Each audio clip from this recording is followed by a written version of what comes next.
Hello দর্শকরা, সবাই কেমন আছো? আশা রাখছি ভালো আছো।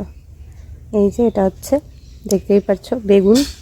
এরকম গোল বেগুনগুলো বাজার থেকে নিয়ে এসেছিলো। ভাবছিলাম কি করব, তা ভেবে করেও নিচ্ছি। তোমরাও দেখো আমার সাথে এই বেগুন দিয়ে আমি কি রেসিপি বানাই। আশা করি তোমাদের ভালো লাগবে। তোমরাও ট্রাই করো বাড়িতে। এরকম গোল বেগুনগুলো আগে প্রথমে ভালো করে ধুয়ে নিলাম। ধোয়ার পর বোটাগুলো একটু ছোট করে নেব, আর সাইডগুলো একটু কাটাগুলো যেগুলো আছে সেগুলোকে একটু হালকা করে কেটে নেব। আর বেগুনগুলো তোমরা ইচ্ছে মতো শেপ দিতে পারো। আমি দু রকমই রেখেছি, 2 ভাগ করেছি, কোনোটা 4 ভাগ করেছি। আর একটা একটু পোকা ছিল, তাই বাকিটুকুন কেটে ওটুকুনো দিয়ে দিয়েছি। এতে লাগছে আর কি দেখে নাও।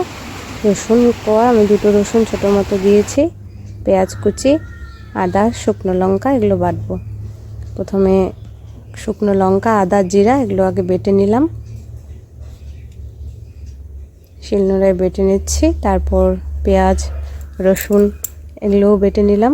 এদিকে আমি বেগুনগুলোকে হলুদ, লবণ, লঙ্কার গুঁড়ো দিয়ে মাখিয়ে নিচ্ছি। মাখিয়ে নেওয়ার পর সর্ষের তেলে এগুলোকে ভেজে নেব, একটু লাল লাল করে ভেজে নেব। যারা ভিডিওটি দেখছো অথচ ফলো বা সাবস্ক্রাইব করোনি, প্লিজ সবাই সাবস্ক্রাইব করে দিও, আমাকে আরও উৎসাহিত করতে। 1 ভাগ বেগুন ভাজা হয়ে গেছে, এখন আরেকগুলো ভেজে নিচ্ছি। এরপর ওই তেলেই কালো জিরে ফোড়ন দিয়ে দিলাম, আর যে মশলাটা করেছি সেটাও দিয়ে দিলাম। একটু জল দিয়ে এটাকে ভালো করে কষিয়ে নেব। একদম সিম্পল রান্না, আমি একদম সিম্পলভাবে করেছি। এটাতে তোমরা দইও মেশাতে পারো, তাহলে কালিয়ে হয়ে যাবে। আমি শুধু এই মশলাগুলোই দিয়েছি।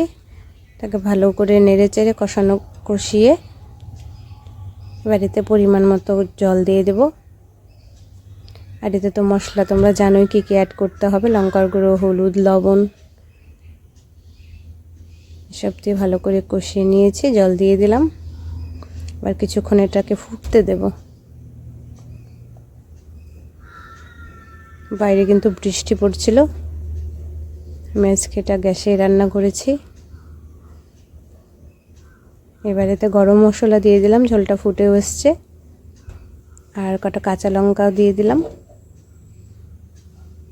বেগুনগুলোতে অ্যাড করলাম।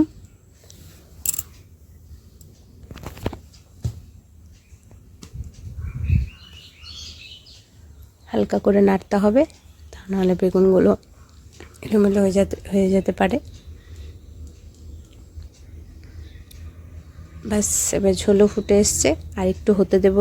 যখন গা মাখা হবে, আর একটু গরম মশলা দিয়ে এটাকে নামিয়ে নিলেই তৈরি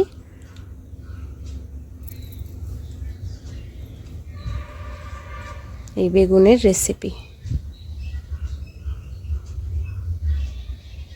এটা কিন্তু ভাত বা রুটির সঙ্গেও খেতে দুর্দান্ত লাগে। কেমন লাগলো ভিডিওটা অবশ্যই কমেন্টে জানাবেন। সবাই ভালো থাকবেন।